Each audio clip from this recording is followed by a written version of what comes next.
Kerajaan juga telah mengumumkan bahawa setiap syarikat tersebut tidak perlu membuat sebarang bidaan bagi blok-blok spektrum 20 MHz pada aras 2.0 GHz dan sebaliknya mereka akan diberikan lesen bersertakan spektrum jalur lebar itu dalam satu duyung on a platter dengan izin. Tuan Yang di-Pertua, spektrum gelombang mikro adalah bahan yang finite. Maksudnya gelombang mikro itu ada had dan batasnya untuk memuat dan juga menyerah data-data analog dan digital daripada pangkalan ke destinasi sasarnya. Ia boleh dibagaikan seperti lebuh raya dalam alam cyber. Mana-mana pihak yang diberikan peruntukan spektrum microwave tidak jauh berbeza daripada kumpulan UEM, Gamuda, kumpulan Sunway dan sebagainya yang telah diberikan lesen lebuh raya dalam alam semesta. Maka pemberian lesen dan spektrum LTE, Mobile Internet 4G ini kepada 9 buah syarikat tanpa sebarang bidaan bermaksud kerajaan telah membelakangkan janjinya untuk mengamalkan sistem tender terbuka. Perkara ini jadi amat serius kerana spektrum microwave berbentuk finite dan ia bukan saja satu khazanah negara yang diamanahkan kepada kerajaan semasa, malah spektrum microwave diberikan kepada pihak swasta adalah mempunyai nilai komersial yang terbesar. Kesal sekali kerajaan tidak berani membuat pengumuman rasmi supaya dicatatkan secara rasmi dalam Hansat nama-nama ke-9 syarikat tersebut. Apakah ada udang di sebalik batunya? Setahu kita terdapat 4 lesen dan spektrum LTE diberikan kepada 4 buah syarikat 3G yang sedia ada, yakni Maxis, Celcom, Axiata, Digi dan U-Mobile. 4 buah syarikat WiMax sedia ada, iaitu Packet One, YTL Communication, Redtone di Sabah dan Sarawak dan Asia Space. Jadi siapa syarikat yang ke-9? Kenapa tidak diumumkan dalam Dewan Rakyat supaya kita dapat bahas? Sumber-sumber industri telekomunikasi ada menyebut syarikat ke-9 ini ialah anak syarikat Tan Sri Syed Mokhtar Al-Bukhari. Sumber juga berkata Syed Mokhtar diberi lesen dan spektrum itu kerana beliau ialah sahabat karib dan penyokong kuat kepada timbalan Perdana Menteri YB daripada Paguh. Yang di-Pertua yang saya sanjungi, kita tahu nama dan jenama Syed Mokhtar dalam industri yang lain, tetapi Syed Mokhtar tiada rekod sama langsung dan tidak relevan dalam industri telekomunikasi dan internet. Beras sudah sapu Syed Mokhtar, gula pun Syed Mokhtar, smart tanah pun Syed Mokhtar, civil engineering Syed Mokhtar, IPP Malakov pun Syed Mokhtar. Sekarang mobile internet pun nak di Syed Mokhtar kan. Dalam hujah wakil kerajaan yang menjawab soalan saya semalam, kerajaan berkata mobile internet 4G harus diberi kepada syarikat-syarikat yang kuat kedudukan kewangannya. Jadi saya nak tanya Tuan Yang di-Pertua, sama ada syarikat U-Mobile dan syarikat Asia Space itu kuat kedudukan kewangannya sampai setelah bertahun-tahun diberi lesen 3G dan WiMax tetapi masing-masing tidak berupaya menjalankan operasi mengikut syarat dan jadual? Kalau lesen dan spektrum harus diberi kepada Syed Mokhtar kerana kekuatan kewangannya, tolong semak gearing syarikat itu dan jawab sama ada Syed Mokhtar is the last tycoon in Malaysia dengan izin yang wajib diberikan lesen dan spektrum internet 4G ini. Tuan Yang di-Pertua, industri dan penganalisis sektor komunikasi berpendapat bahawa kerajaan sedang berbalik kepada zaman pelesenan telefon bimbit 1G dan 2G dalam tahun 90-an yang telah gagal. Pada ketika itu terdapat 7 buah syarikat yang diberikan lesen dan spektrum telefon mudah alih kepada syarikat-syarikat yang tiada pengalaman, kekuatan dana dan track record industri yang lemah. Nombor 013 diberi kepada MRCB yang menggunakan jenama Emartel. 016 diberikan kepada Tauke Judi Vincent Tan atas nama Mutiara Telecoms. Dan 017 diberi kepada kumpulan Sapura atas jenama Adam. Justru semua mati tanpa gubur.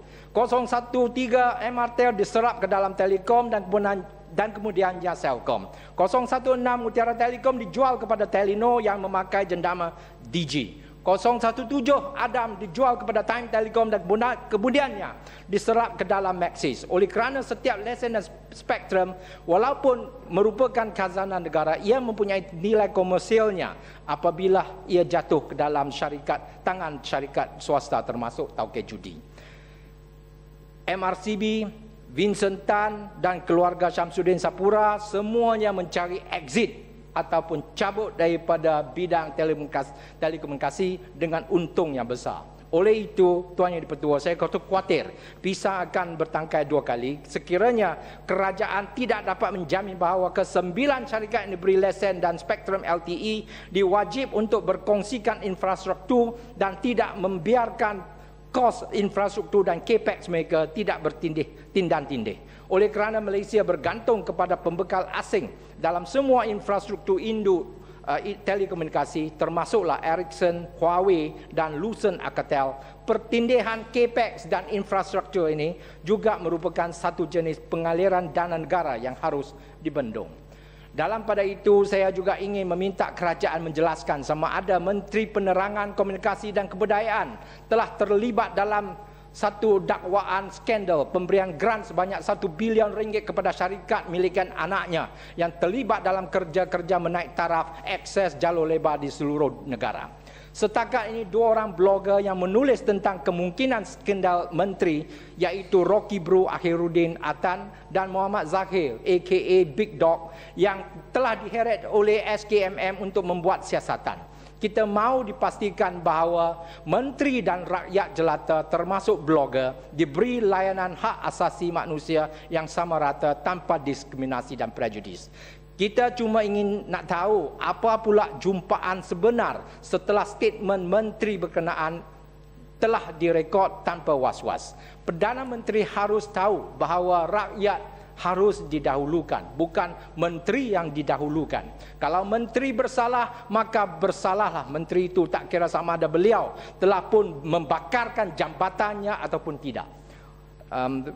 Ada masa lagi, Tuan Speaker? Kalau boleh habis dalam masa 6 minit, Yang Amat. Terima kasih, Tuan Saya Speaker. appreciate kalau dapat habis 6 minit. Okey, terima kasih, Tuan. Terima kasih, Yang Amat.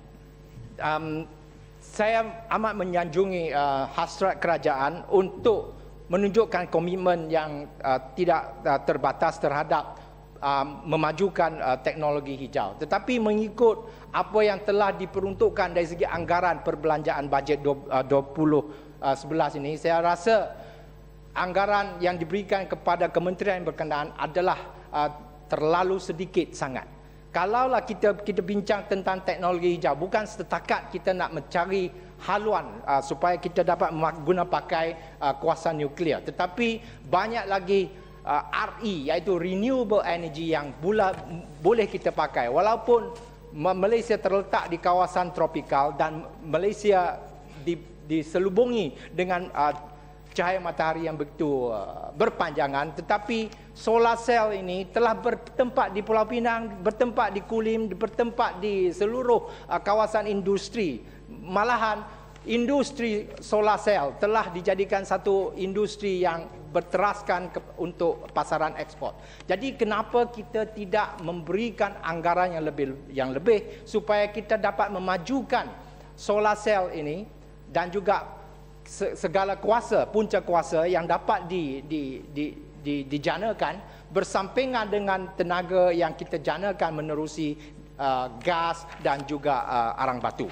Saya rasa itu ialah satu cabaran yang terbesar bagi kerajaan kita supaya kita tidak sekadar menghimpitkan diri dalam membentukkan showcases dan juga membawa semua pengedar dan juga vendor-vendor supaya dapat mereka memasarkan barangan kita. Kita harus mencantumkan sumber-sumber solar bersama dengan sumber kuasa yang telah dijanakan oleh TNB supaya ia menjadi satu sistem yang integrasi yang dapat membawa manfaat kepada seluruh rakyat kita. Dengan itu saya tamat ucapan bajet kita. Sekian, terima kasih.